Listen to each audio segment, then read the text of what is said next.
ఇక్కడ మనం టాయిలెట్ లో చేయకూడని విషయాలు కూడా తెలుసుకుందాం. ముఖ్యంగా ఒకటి, దీని మీద కూర్చునే ముందు చాలా మంది నీళ్లతో కడగటం చూస్తాం. నీళ్లతో కడగకూడదు. అలాగే టాయిలెట్ అయిపోయాక మీ పాదాలని కూడా ఇక్కడ నీళ్లతో కడుక్కోమాకండి. అలాగే కింద ఒకవేళ చిన్న పిల్లల్ని కొంతమంది కింద కూర్చోబెట్టి టాయిలెట్ కడగటం జరుగుతూ ఉంటుంది. అది కూడా చేయకండి. టాయిలెట్ మీద కాళ్లతో కూర్చొని వెళ్ళడం కూడా చేయకూడదు. ఫ్లోర్ మీద మీరు వాడుతున్న పేపర్ కనుక కింద పడిపోతే వెంటనే ఇంకొక పేపర్తో దాన్ని తీసి డస్ట్బిన్లో పడేయండి. మీ ఆరోగ్యం కోసం సెల్ ఫోన్ని బాత్రూంలోకి తీసుకువెళ్ళకండి. ఫోన్ మీద క్రిములు చేరటం ఒకటైతే 5 నుంచి 10 నిమిషాల కన్నా టాయిలెట్ సీట్ మీద కూర్చుంటే క్రింది భాగంలో రక్తనాళాల మీద ఒత్తిడి పెరిగి పైల్స్ రావడం, అలాగే కండరాలు బలహీనపడి తర్వాత మూత్రం లీక్ అవ్వటం లాంటి వేరే సమస్యలు రావచ్చు. ఇక్కడ ముఖ్యంగా ఆడవారికి 2 అంశాలు. ఒకటి, వాళ్ళు వాడిన ప్యాడ్స్ కానీ ఎలా డిస్పోజ్ చేయాలి.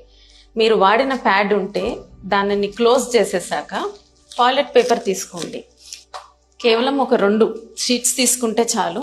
టాయిలెట్ పేపర్ తీసుకున్నాక దీనికి వెనకమాల గమ్ ఉంటుంది కాబట్టి దీన్ని క్లియర్గా ఇలా స్టిక్ చేయండి. స్టిక్ చేసి మళ్ళా దాన్ని ఒక్కసారి ఇట్లా నొక్కితే ఇది స్టిక్ అయిపోతే ఇది ఇంకా ఓపెన్ అవ్వదు. సో ఇట్లా అన్నా చేయొచ్చు. లేదా దీంతో పాటు మీకు వచ్చిన కవర్ ఉంటే గనక దానిలో పెట్టి మాత్రమే దీన్ని డిస్పోజ్ చేయండి. డస్ట్బిన్ లో వేయండి. టాయిలెట్ బౌల్స్ లో వేసి ఫ్లష్ చేయొద్దు. అలాగే చిన్నపిల్లలు కానీ మహిళలు ముఖ్యంగా వాళ్ళు టాయిలెట్కి వెళ్ళాక క్లీన్ చేసుకునేటప్పుడు ముందు భాగం నుంచి వెనక భాగం వైపుకి క్లీన్ చేసుకోండి.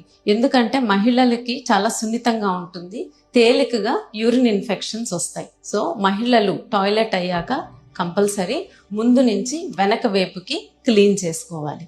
అలాగే తల్లిదండ్రులు, ఆడపిల్లలు ఉన్న వాళ్ళు పిల్లలు మనల్ని అడుగుతారు అనుకుంటాం, కానీ చాలా విషయాలు వాళ్ళు మనల్ని అడగరు. ముఖ్యంగా ఆడపిల్లలు బిడియపడతారు తల్లి దగ్గర అయినా కూడా. సో మీరు ఈ శానిటరీ ప్యాడ్ ని ఎలా డిస్పోజ్ చేయాలి, టాయిలెట్ అయ్యాక ఎలా కడుక్కోవాలి, ఇవన్నీ దయచేసి మదర్స్ కొంచెం ఒకసారి పిల్లలకి చూపించండి. ఇప్పుడు ఆర్గనైజేషన్స్ కానీ రెస్టారెంట్స్ కానీ వాళ్ళకి చిన్న సూచనలు. మీరు కనీసం 10 నుంచి 15 మందికి ఒక టాయిలెట్ ఉండాలి. ఆ టాయిలెట్ లో వెస్ట్రన్ టాయిలెట్ పెట్టినట్టయితే కంపల్సరీ టాయిలెట్ పేపర్ ని ప్రొవైడ్ చేయండి. అలాగే టాయిలెట్ డస్ట్ బిన్స్ కూడా ఎంతమంది వస్తారో దానికి అనుగుణంగా పెద్ద సైజ్ డస్ట్ బిన్స్, కవర్ ఉన్న డస్ట్ బిన్స్ ని ప్రొవైడ్ చేయాలి. అలాగే క్లీనింగ్ మినిమం రోజుకి 2 నుంచి 3 సార్లు క్లీనింగ్ చేసేవాళ్ళు, డస్ట్బిన్ ని ఖాళీ చేసేవాళ్ళు కంపల్సరీగా ఉండేటట్టు చూసుకోండి. ఒక తరంగా మనం ప్రాథమిక శుభ్రత మీద దృష్టి పెడితే తర్వాత తరాలకి ఇది అలవాటుగా అయిపోతుంది. ఇలాంటి చిన్న చిన్న అంశాల వల్లే నాగరికత ఉన్నవారిగా గుర్తింపబడతాము. రాష్ట్రం మొత్తం కానీ దేశం మొత్తం కానీ ఈ ఒక్క సంవత్సరం అందరం కలిసి ఇదే విషయం మీద దృష్టి పెట్టి టీవీలలో, థియేటర్స్లో, పబ్లిక్ ప్లేసెస్లో ఇలాంటి వీడియోని ఒక సామాజిక బాధ్యతగా చూపిస్తే తప్పకుండా కొంత మార్పు వస్తుందని నా ప్రగాఢ విశ్వాసం.